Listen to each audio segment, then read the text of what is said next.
I don't really think AFKers should be punished in the same boat as rage quitters if it's over a DC.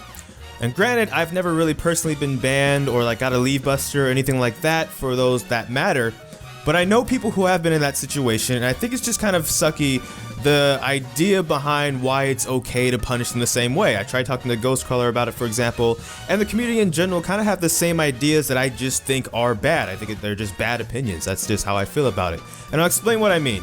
Like when it comes to DCing specifically, and that's what I mean when I'm talking about AFKing, I mean like you DC'd something you could not control. There's that whole idea and mindset that you just ruined the game for the other 9 people involved. And first of all, I don't know what kind of games you guys have been playing, but whenever I have a DSC on my team, the enemy team is never like, oh hey, this game is absolutely ruined, we get a free win, this completely sucks. They might say, hey, I'm sorry you have a DC, because that might be a little unfortunate for you guys, but we're perfectly fine with it. And on the flip side of the coin, it's the same thing. I've even I'll admit, I've said, you know, I'm sorry you guys have a DC, but I'm not out here, oh man, this game is ruined, I don't even want to finish this game, I get nothing out of this game, I get a free win. I am perfectly okay with that, especially in ranked. When there's so many different things in ranked that can go wrong, you want to gift me a free win? I'm perfectly okay with that.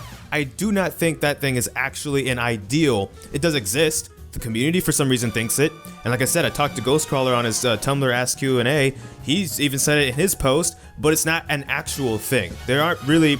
Community's not at that point where they're like, everybody's just like, oh man, this game, we really wanted a good 5v5, a good wholesome, good time playing League of Legends. You play League of Legends because you want to win. That's what's the fun part of League of Legends nowadays. Maybe in the past, the fun part was playing just full-on games and whatever happens, happens. Nowadays, with all the craziness that can go on, it's all about winning. If you're not winning, no one cares. So yeah, go ahead. Give me enemy DCs game after game and give me free wins. I'm perfectly okay with that. The game is like the opposite of ruined. But my issue, talking about DCs specifically, and when it can't be controlled, I'm not saying DCers maybe should be punished at all. Let me clarify that. I understand something has to happen, because even though they didn't ruin the game for 9 people, they did kind of ruin the game for, let's say, their own teammates. Because, just to give an idea, and I probably should have said this at the beginning, but I'll explain it now. Pretty much with League of Legends, you're a 5v5 team. And unlike, say, Call of Duty, and this isn't a knock at Call of Duty, but I did play some Call of Duty, so this is just me talking from the experiences I know. If you're in a team of 5v5 in Call of Duty, and one of your people DCs or can't connect, you are all generally shooters of some type. So it's pretty much comes down to how well can you shoot. You could still do a 4v5, you could still probably win as long as you're good at shooting. With League of Legends, it's more like a Megazord or Voltron or something like that, where you have 5 different pieces that have to come together to form something bigger, and if you're missing a piece, you're severely hindered. Now, I put both those in there in case whichever one you grew up on, you might know better, but pretty much, it'd be like if a Megazord or Voltron was trying to fight without a leg, if you're missing a member, and the way League works, because you're not all the same class of champion, you don't all have the same responsibilities, and have all the same things you need to do. So, let's say a simple example would be, the enemy team has a tank. The thing that's called the AD carry usually has DPS, damage per second, that can pump out a lot of it, and that can burn through a tank with enough time.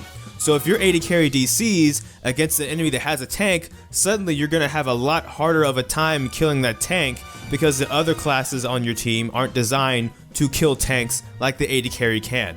So I don't know if that analogy cleared anything up, maybe I just made things a lot more confusing. But to get an idea why a DC is punished to begin with, that's the general idea. When someone leaves a game, when someone DCs, when someone AFKs, when someone rage quits, why it's such a big deal. Because it's not the same as, oh hey, but we're still really good shooters across all the things, so we can still like pick them off and say, no, you probably much just lost the leg to your Megazord or Voltron or something. So one of the ideas I also proposed, which kind of got, denied, for the idea that the DCers still ruined the game, was what if just the HP bar changed if it was a quit versus a DC, so that way you know the person that left rage quit or you know they DC'd.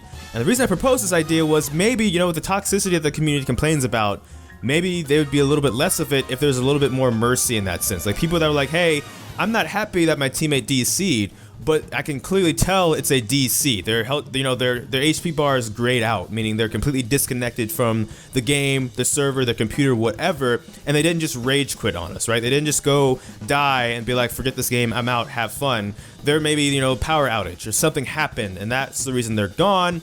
So it sucks, but I'm not gonna report you. And then the DCer, like maybe they still get punished, of course, for other means, like losing LP in a ranked game, but maybe they won't be as mad at the community because the community can then show them mercy if they want to. Obviously, you can still report them if you want to, but the reason I proposed this idea was, hey, what about when that happens? And then, you know, maybe you're having a good day, so even though you are upset you're going to lose that game, you've been on a winning streak anyway, you'll get the game back, and you don't want to make sure that person's, you know, time is ruined. Because here's the thing about DCing.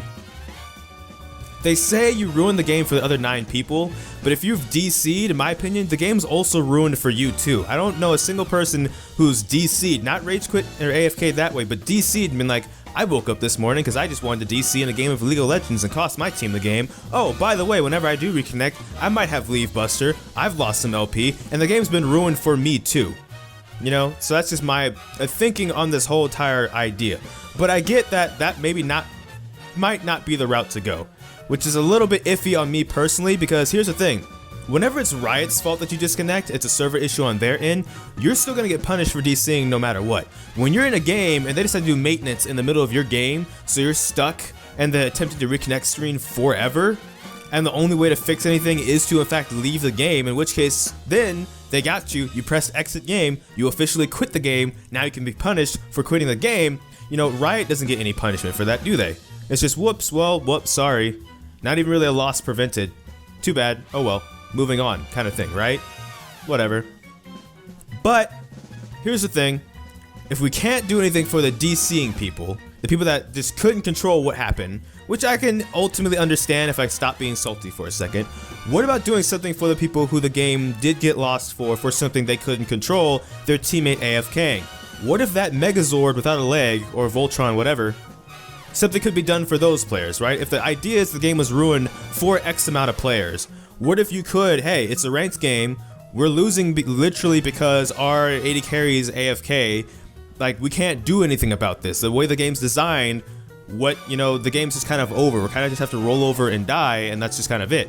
What if those guys could get like a loss prevented or something, right? Maybe they don't lose LP, they don't lose the game, the enemy team is free to win the game, so that way the ladder still moves and it wasn't a waste of everybody's time.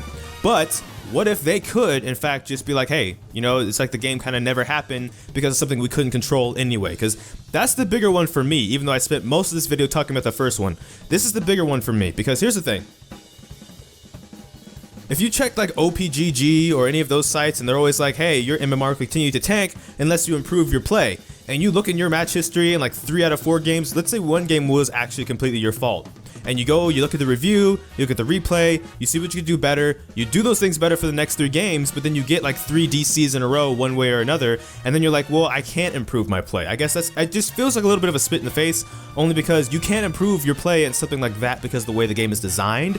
So why not then design something that can help those players out and not feel so bad when that happens in a game? Yes, they have remake in the first 3 minutes, but let's be real, this isn't about remake in the first 3 minutes, but I will say credit where credit is due. I think that was a step in the right direction, so good job on Riot actually doing something like that.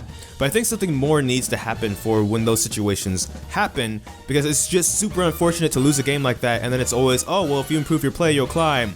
Or if you do this, you do that, and it's like, you can't really 4v5 that well, unless you maybe were playing really broken champions, or you were all smurfing, or something like that, right? Like, there's no real way to get over that hump in the way the game is designed and currently is right now. It is possible, I'm not saying it's impossible, I'm just saying it's more difficult than it should be, and it sucks when that happens. Like I said, the enemy team could still get rewarded with LP and climbing, but I think the other 4 players or whatever should be like rewarded, well, not really rewarded, but not punished for losing a game that they couldn't really lose a game because they were actually just the worst players. They lost the game because they're literally down a person and they just can't do anything.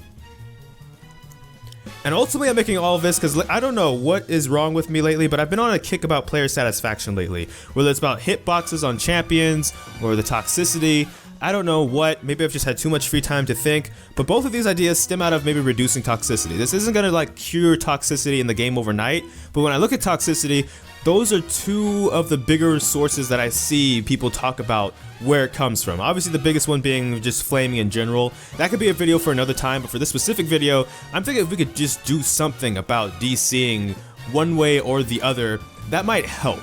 And if that can do anything, maybe it'll just be another step in the right direction to go with remakes. I don't know. I'm rambling at this point. This video's been too long already. But if you did watch this far, thank you for watching this far and listening.